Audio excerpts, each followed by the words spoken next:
VAT has been with us since the 1970s, actually, when we joined the European Union, I believe. It's called value-added tax because there's a tax that's added to a product or service when value has been added to it. And for all intents and purposes, anything you buy now in the UK has the VAT added on it, and it's quite expensive as well. But we have to pay it. It's one of those taxes which doesn't distinguish between rich and poor people. So politically, it's not the best of taxes, is it? But how does it work? What's it all about? Well, first of all, you have different rates. So let's just take a look at some of the rates for VAT for you. Now the rates, of course, do change. It depends on when you're listening to this video, of course, but the main rate is 20%. Now 20% is on most goods and services that we have in the UK. But there are other rates. There's a 0%. Now 0%, which obviously is not or zero, for things like food, stuff like that you buy from the supermarket, is at 0%. That's zero tax. There is a 5% one as well, so let's put that in there for you.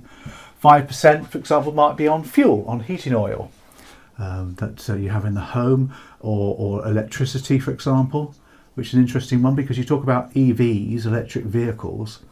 People have an EV and they charge their car at home, only pay VAT at 5% on the electricity, obviously, that they pay. But if they go out into the big bad world and charge up in some kind of outside public charging device, they'll get whacked at 20%. So that's why it's quite expensive to have an EV if you don't have a drive.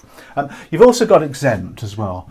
Now exempt is where it's the same figure as zero, I get that, but if you're exempt, it means that the good itself doesn't have any VAT attached to it. And you might look at insurance as an example there, which affects us, of course. So that's the major rates of VAT that we're aware about. Now, if you're looking at the exam, or if you're looking at updating yourself, you need to understand the term input and output. That's a really important area for you. Let's just give a different kind of pen there for that one. Input and output. What do I mean by this? Well, when we talk about input and output, it's the two different taxes involved. So for example, if it's an output tax, that's the price you add to the product that you're selling to your customer. So when they talk about VAT output, that means that you're adding 20%, for most goods obviously and services, on top of your product, on top of your price, and it's that goes to the customer. And you're effectively collecting that from the customer and you're having to pay HMRC that VAT. That's known as output. Input is very different.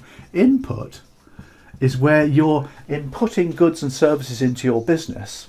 And what happens here is you have 20% on the goods and services that you bring in to your business. And it's that you can then offset against the VAT that you've collected from customers, and you only pay the difference to HMRC. That's how it works. So input are things you bring into your company, into your business as well. The net difference, as they call it, there you go, the net difference. In other words, the difference between what you're collecting from customers and what you're bringing into the business. The net difference is what you pay to HMRC on a regular basis. There you go. So in effect, you're a kind of a free or cheap tax collector for the government. We are anyway, because we add VAT to our goods and services. So I collect VAT on behalf of HMRC for free. They don't pay me a salary for that. So it's a bit of an interesting one, isn't it? So we sell boot camps, CeMAP boot camps, and they have VAT added to them, as you can appreciate. For example, I might buy a keyboard for the studio, and that's an input tax that's coming into the business. So there's a couple of examples there for you. Now, when it comes to paying VAT as a business, you have this decision whether you want to register for VAT as a business. And if you're setting up your own firm, you'll probably have that decision. So why would you want to enrol in the VAT scheme? Well, first of all, you don't have a choice if your turnover is a certain amount, and that figure changes each budget. It's not a huge amount of money, but if your turnover is a certain figure, you have to register for VAT. We did so in 2001 when we set up, but we weren't doing the turnover in 2001 because we just set up. The reason that we kind of registered for VAT was more for the fact that we could show clients, our corporate clients, we are VAT registered, which gave the impression that we were big and established. It's all psychology if you think about it. And it meant that we could add VAT to our products and services, but stuff I bought into the business, I could offset the VAT against that. So that's the reason we did it as well. So once you're registered for VAT, You've then got admin to do. You then got to do some administration. You've got to do some tax collecting, haven't you? And that depends on the type of scheme you've gone for. Now, they've tried to simplify it as much as possible. They've tried to make it easy for firms who have got themselves VAT registered. Obviously, you've got to have software and accounting software that does all the numbers for you, but then you've got to return that to the HMRC.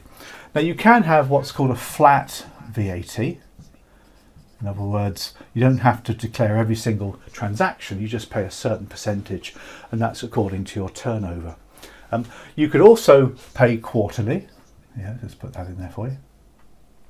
Quarterly, based upon your exact figures, an input, an output calculation. Your software does that for you, Sage or Xero, and you actually pay the exact amount of money that you owe them on a quarterly basis. That's quite a commonplace thing to do. Farmers, for example, who've been in the press recently, of course, with the inheritance tax, they can opt for a flat 4% on their turnover. There you go. So these things are done to help firms, big and small, to manage the VAT, because HMRC want them to send them the money every quarter, or at least as much as they can. So what kind of questions then do you get in the exam if you're doing the exam on VAT? Not many. You might get one or two if you're lucky, really, or unlucky, depends how it goes. First of all, you need to know what goods and services are applicable for VAT, which ones are exempt, which ones are zero rated. They often ask you questions around that. Typical ones they'll talk about is insurance, which of course we can see is exempt from there as well. They might ask you questions around, domestic heating oil or electricity. They might ask you about food. These are typical ones. What's their rate of VAT, they might ask. And they'll definitely want you to know the difference between input and output tax. So you've got to get your outputs and your inputs clear, because they'll ask questions around that area. But other than that, does it affect financial advisors, mortgage advisors, VAT? Not really. Most mortgage advisors, financial advisors aren't registered for VAT because of the exempt nature of the work they do. Some are, some aren't, but you need to be aware of the numbers, because it does affect your own income and outgoings of your own expenditure as well. So that's VAT summarised for you. Hope you found that useful.